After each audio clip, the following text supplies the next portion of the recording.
Kathy Vick, deeply awake. Well, I have a little pocket of time and willingness, so I thought I'd pop in and say, hey, how you doing? You doing all right?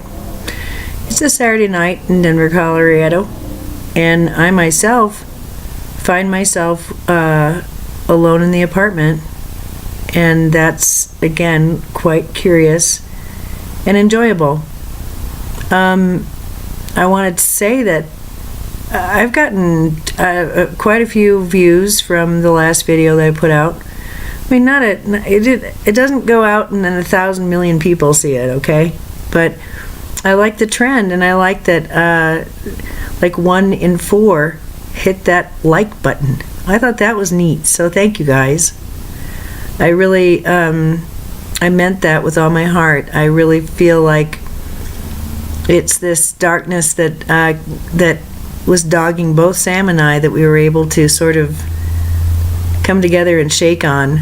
Because I'm as much villain as I am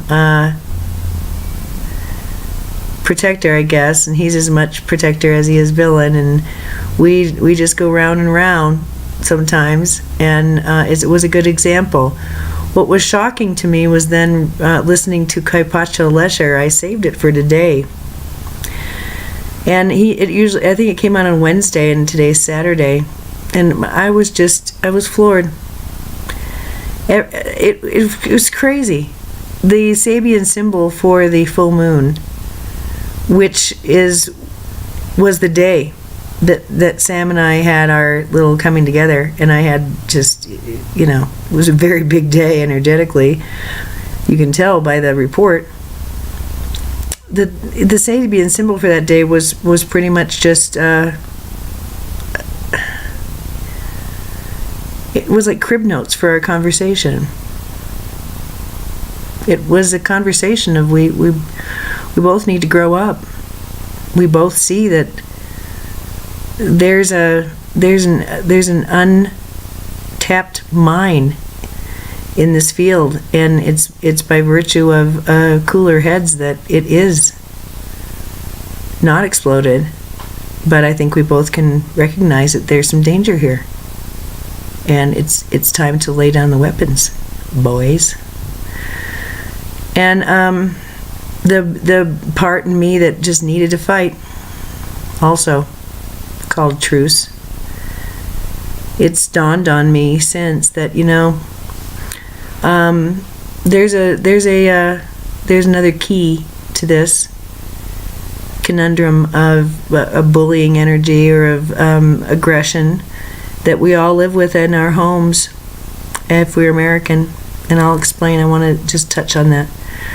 But I think that it just really boils down to,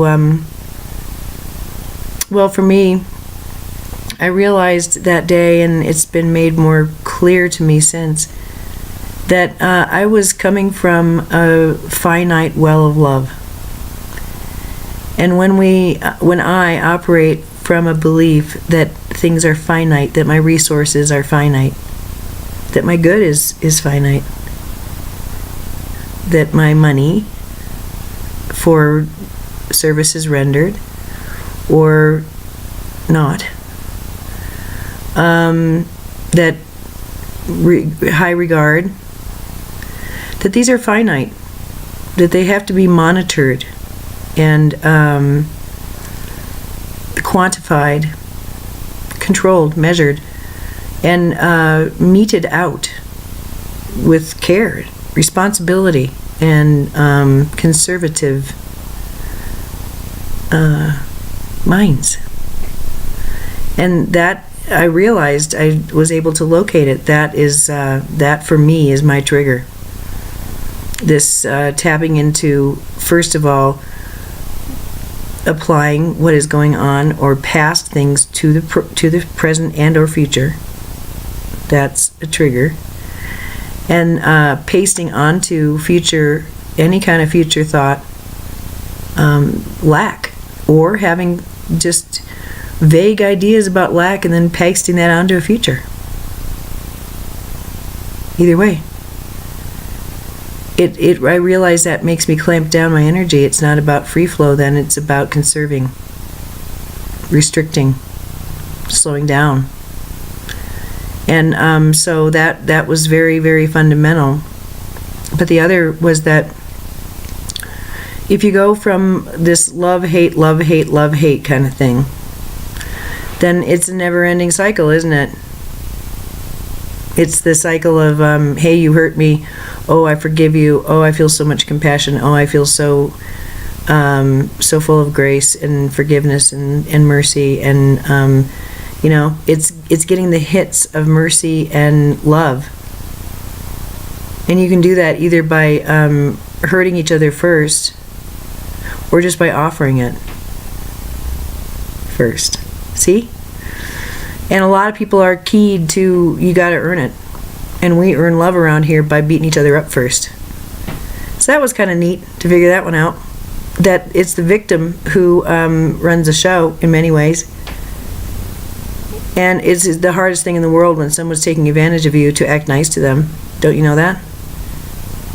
The only thing that I want to do when someone's literally just watching me struggle like a bug and laughing is to be nice to them. You want to defend yourself, don't you? You want to spit like epithets at them, right? While you're struggling. Hey, won't you give me a hand, you piece of... Right? Yeah, that's a tricky one. To be able to love that long term. Yeah. Uninterrupted? Yeah.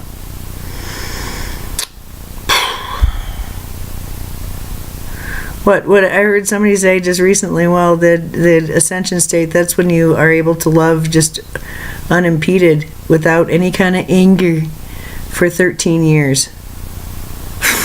What? Oh, right. Okay, great.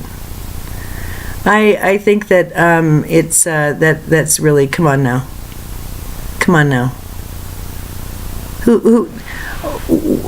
Whose armpit was that pulled out of? Who decided that? Sorry. Yeah, I would imagine that there's a frequential thing that you hit. I mean, come on. If all you do is pump out gold light, all you do is breathe in gold light, all you can see around you is gold light, sooner or later, what are you going to turn into? Well, that would be gold light. But I don't think that being able to see something other than gold light damns you. So I think this, well, you must be pure in your expression. Oh, really? Really? We'll see about that. We'll just see. So, yeah. Anyway. It was in seeing that this hoarding of love, this fear of love being finite, and actually it got down to realizing that it's this concept of love that's the problem. That's a lower law, this law of love. Yeah, it's really nice, but oh, you can get tripped up. You can get tripped up and self-hate with love. And lots of filters that are societal and gender specific to this particular mindset. So what is there that's more? Because I really felt nonplussed before I had that conversation with him that whole day, when I saw that oscillation of light and dark, and it really was physical. It was like a rattling. It was very intense and physical. And I thought, okay, well, I guess I need to just go above, go to the source of it all. That seems to make sense. And I kept seeing the container of this whole thing. And that the source of all of it was, of course, non-ending. And the only way of getting through this is to realize that I'm fed by something far bigger than human relationships, where there are scorecards of an energetic, emotional, or intellectual kind. And promises, and if you don't keep your promises, then you're a piece of shit, and all that stuff. All of those things. There was bigger stuff going on. And that's what I need to tap into. And that's who I need to be responsible to. That's what and who I need to be responsible to. And it's just was shocking to me when I realized that over the past couple weeks, 2-3 weeks, yeah, this guidance is always spot on. It's always with me, and the only time I have trouble in my life is when I don't rely on it. Sometimes it's really hard to rely on. Sometimes I want to rely on myself. Thank you very much. Don't you? I think that's what I did. I was really super reliant on my own self. And what I've come to is that, it's great. Then you crystallize this ego. And it has its own needs. To live, it must be right. Right? Right. Well, that's very nice. But if that facade keeps getting knocked over, if it keeps getting knocked and crumpled up, and burned up, and disappeared, what do? So I was with my friend Elizabeth, and I know I was totally spaced out and really not really with her. It was kind of sad for her, but she was sweet with me, so I appreciate it. But I had this big realization that this really has been about realizing my energetic signature. And I guess I understand that more because I can recognize myself. Isn't that neat?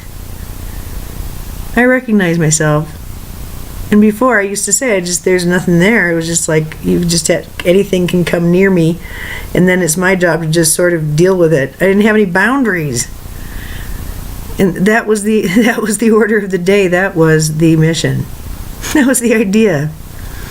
So I've been kind of talking about it now and then, that I feel like I'm in recovery of how I used to think and expect and behave and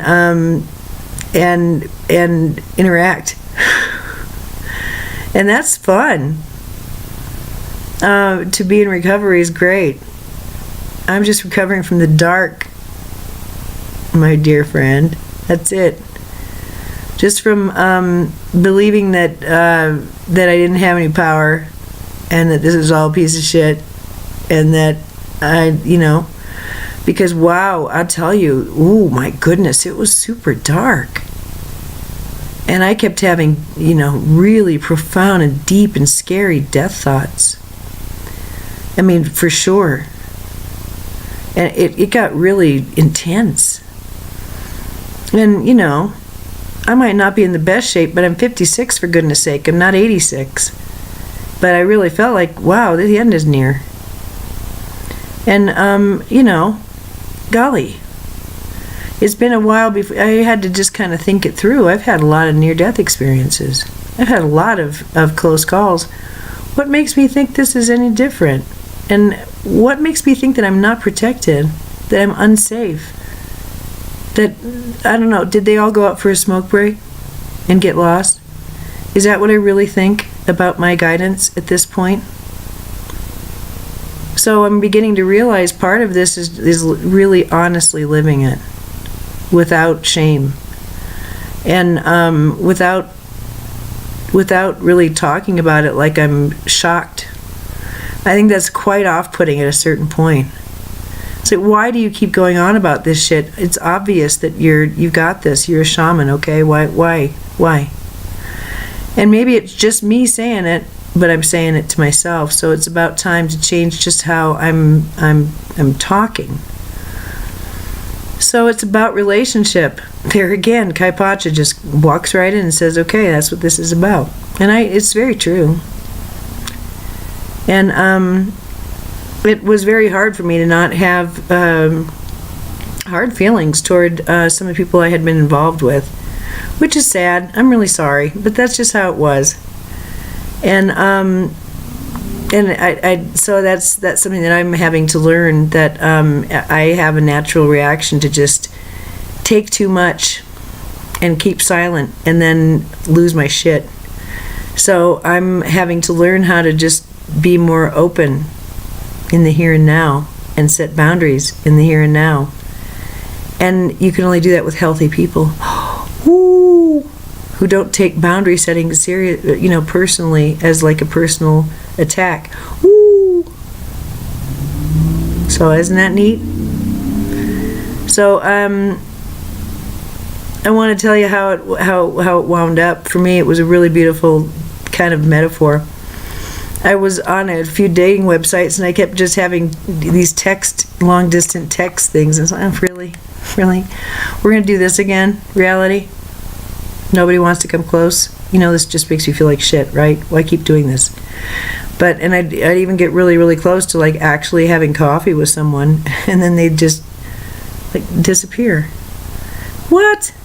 So anyway, I was taking this all very personally, and I was talking to my friend Elizabeth, and she said, well, we'll just have to look at your dating profile. And we'd gotten home from a long journey, and I was going to do some body work, and I said, first, I wonder if it isn't too stressful. Could you please tell me what it is that I project to you? What is it that you see? Because I want to make sure that my profile and my explanation of myself matches what you see. I value your vision, and I just want to make sure that there's not a mismatch. This has been a constant thing. Can you please tell me what you see? Well, someone who's blind says that. Describe to me what you're seeing. Well, you know, if you can't see yourself, you got to ask. If you don't provide yourself a mirror, then it'll be a question. And I think that we answer it through each other, unless we come to the place where we can look ourselves in the eyes. And there's Elizabeth saying, well, that doesn't matter. What matters is that you just express yourself and explain yourself and be as clear and concise and long as you need to be, and as complete as you need to be, to really describe yourself. And I just sat there on the porch feeling such a feeling of completion and relaxation.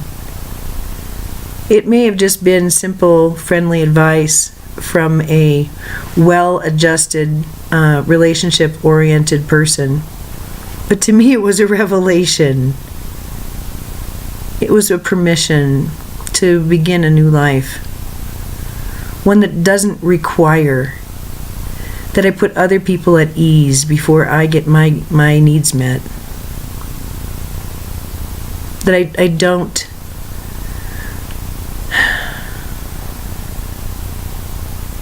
disconcert or disagree or I'm not disagreeable prior to being loved. Well, of course, you know, but I can see how antiquated that is now. And still with dating sites, it's like, you know, you have to open doors and then the right people walk through. That's all. And it's new people, and I was resentful of that, and I was resistant to that because I had fallen in love with somebody I knew. That's just like, to me, that's a delicacy. Because I like history, and I like continuity. It heals me. But I don't think I'm going to have that, so I get to do new. And I was really unwilling. I was not in a place where I wanted to even begin. I was still grieving the old, I think. And the things that really a whole life where there were mismatches and unanswered calls. And maybe that took longer and was more dramatic than some people would have preferred. But there it is. And now it's not only relating to myself, but others differently. And expecting new things of myself and others. And not expecting a crap ton from anyone. Except, you know, stuff that feels good. I know it's possible now. You can't trick me into thinking it's not. just comfort in someone else's presence. No need to dim myself or silence myself.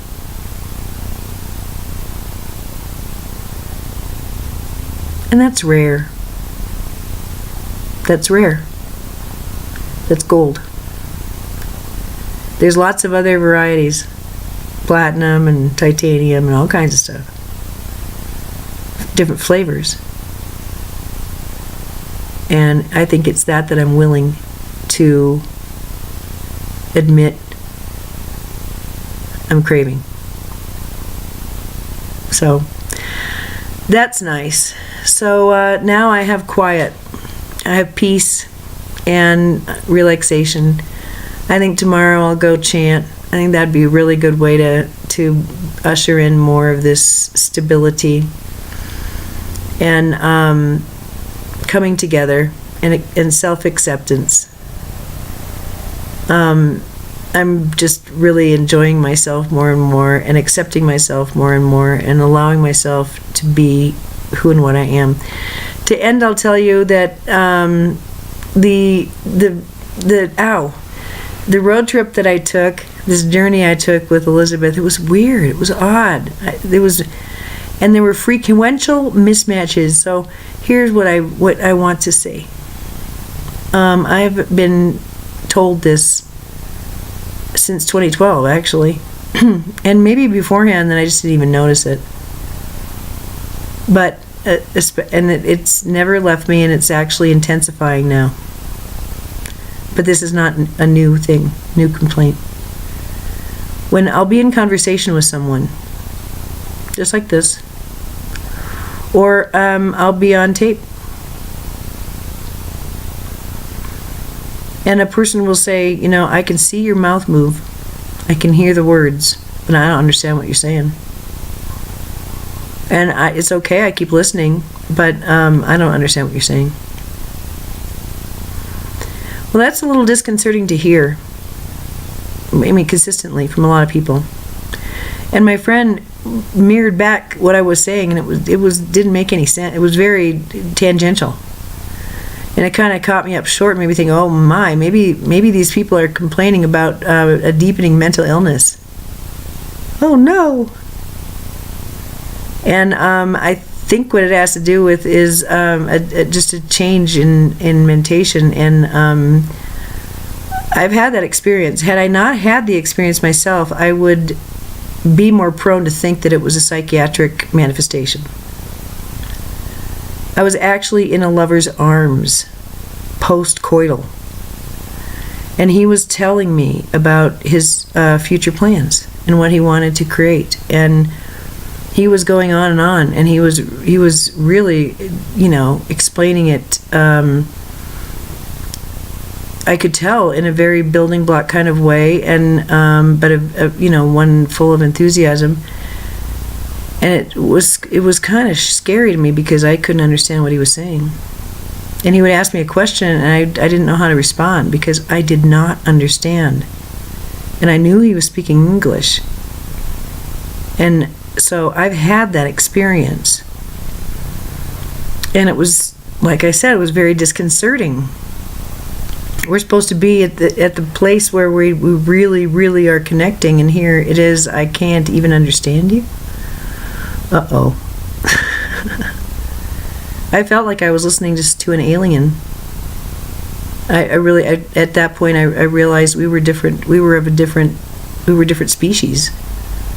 And he was speaking his home tongue, and I was not understanding a single word of it. So, having had that experience, which I'm very, very, very grateful for having had, thank you very much, dear one. I can say that, it doesn't fill me with self-doubt and a feeling of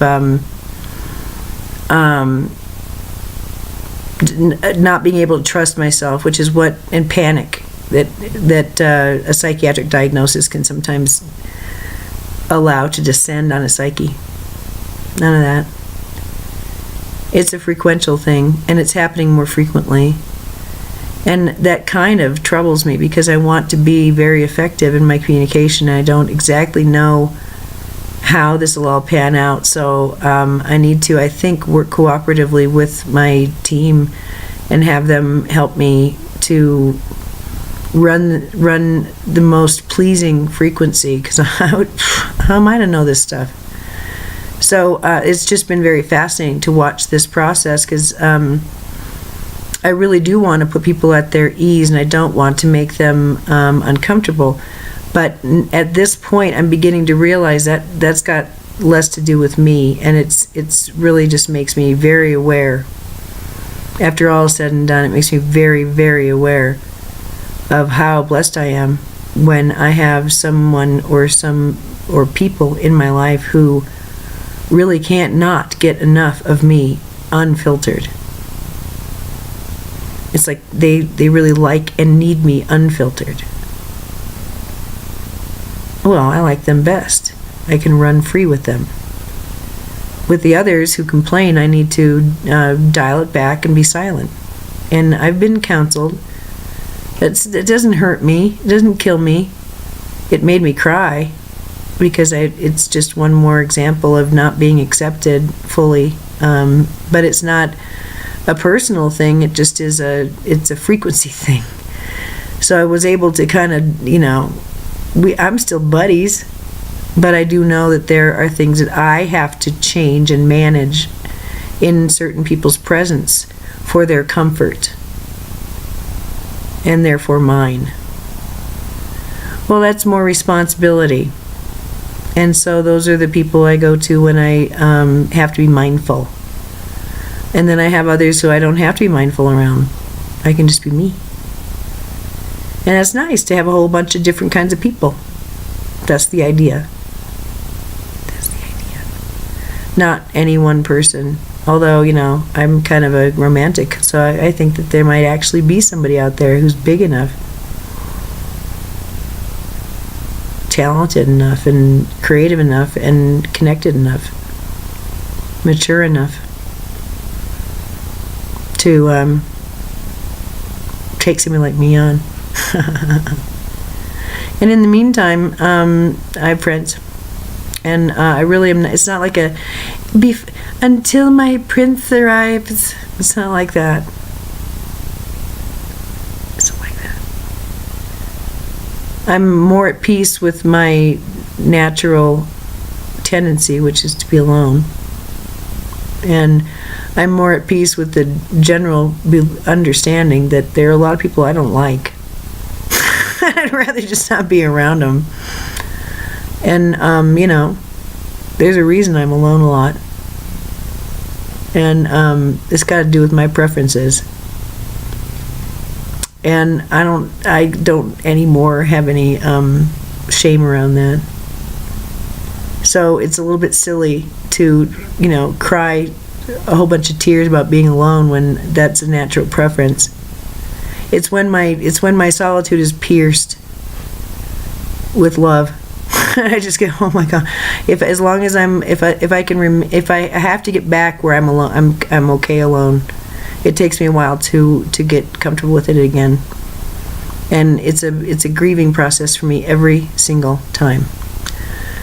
But once I get to the place where I'm alone and not connected with anybody in a way that is really special, then I can cruise here forever.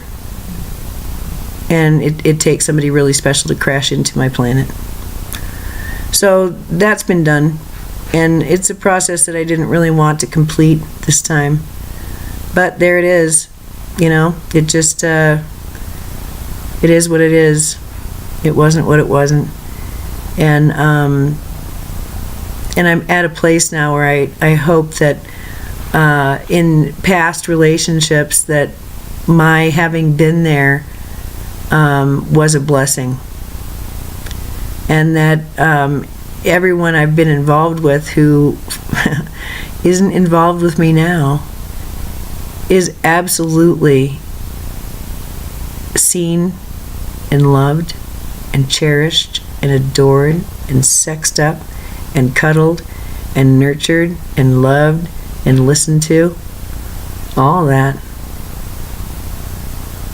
I hope it's velvet smoothness from dawn to dusk every single day, and you get everything you need on every level from the one you've decided to hang with.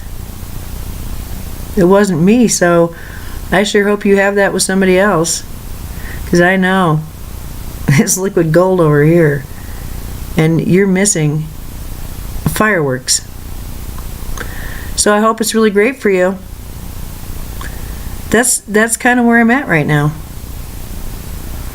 And I wasn't feeling that way for a long time. I looked around and all I saw was loss. All I saw was the stuff that I didn't have that I wanted, the stuff that I had to wait for, the stuff that I had to go without, and things that had been taken away, and all that stuff. Oh my God, oh my God. And there was a lot of stuff that got rearranged and reshuffled. And I guess the only reason that I did any of it is for you guys, because I didn't go through any of it thinking it was going to be permanent. There's a reason for it all. It's the final clearing. It's like, let's get rid of all this shit in the garage so we can put the caddy in there, the brand new caddy. It's like that. So it's been a really fun process, and so today we got going late, and there was stress around that, but then we got that thing done, and I got to just have some free time. What am I gonna do? I'm all alone, don't know what to do, don't have any money, and my phone's almost dead. And I'm in Aurora. Well, it makes perfect sense to go to Lookout and look out. So that's what I did.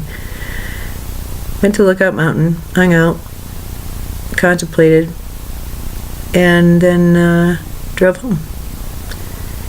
So I'm going to enjoy entertainment pleasures and get to bed early. And maybe I worship in the Buddhist way tomorrow, maybe I don't.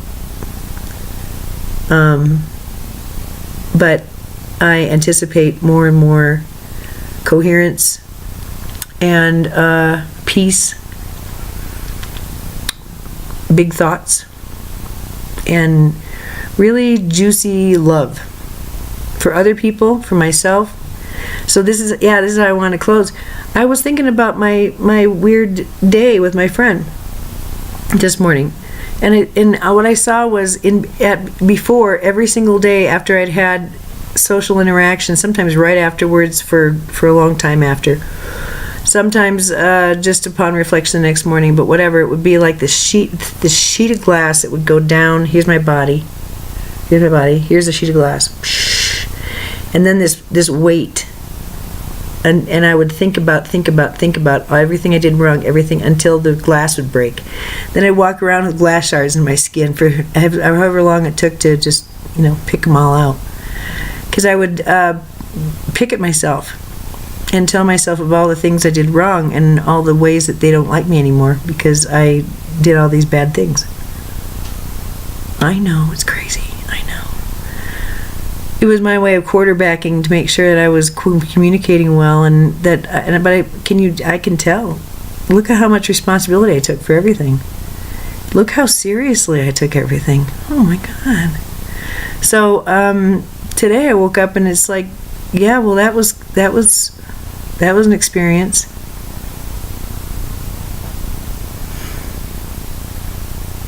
There was no judgment. There was no self-hate. None. A little quarterbacking, but not a lot.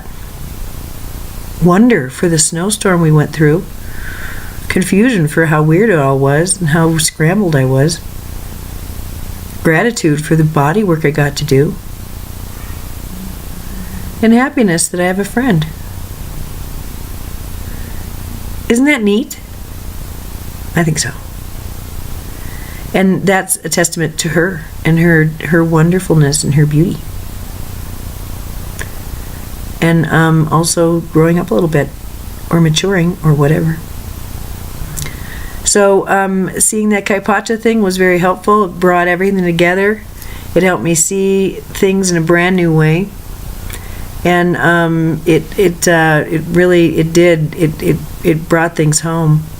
I saw the Sun and Mercury conjunct in a way that I'd never seen before. I saw the Sun staring right at the Earth, and I realized, well, that's kind of a nice metaphor for that old natal chart of this big solar angel staring at Pluto retrograde for a lifetime. It's really like the Sun staring at the Earth, but I've come to love the things that go on the Earth. All of it. As twisty as it gets, it's all beautiful.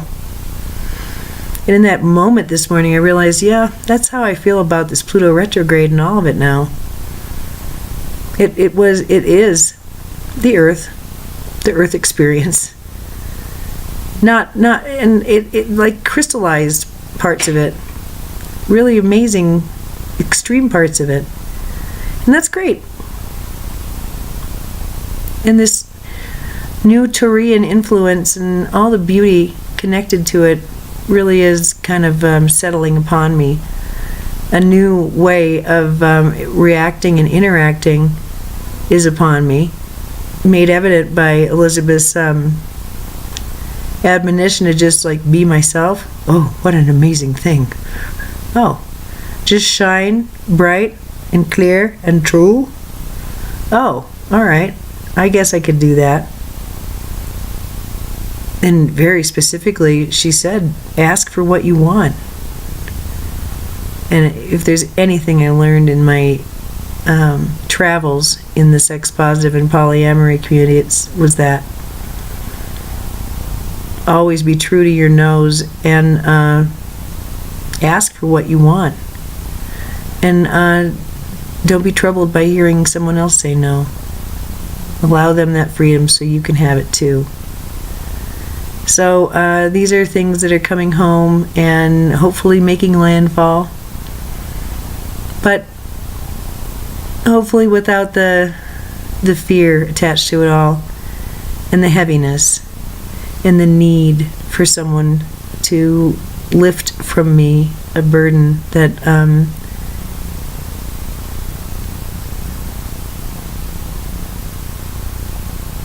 it's irrelevant. It's not even something that needs to be lifted anymore. It's sitting there at the front door, ready to be taken out to the garbage, actually. So that's neat. And I'm hoping that everybody I've loved is in love with someone they love. Isn't that generous of me? I think so. And if they're hoping the same thing for me, ooh, imagine.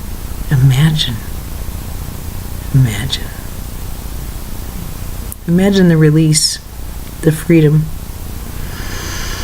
and the love coming my way. And hopefully yours. Hopefully yours too. We're all getting there, I think. We're all getting there. And the things that we value the most, we're getting to revisit again. Sela.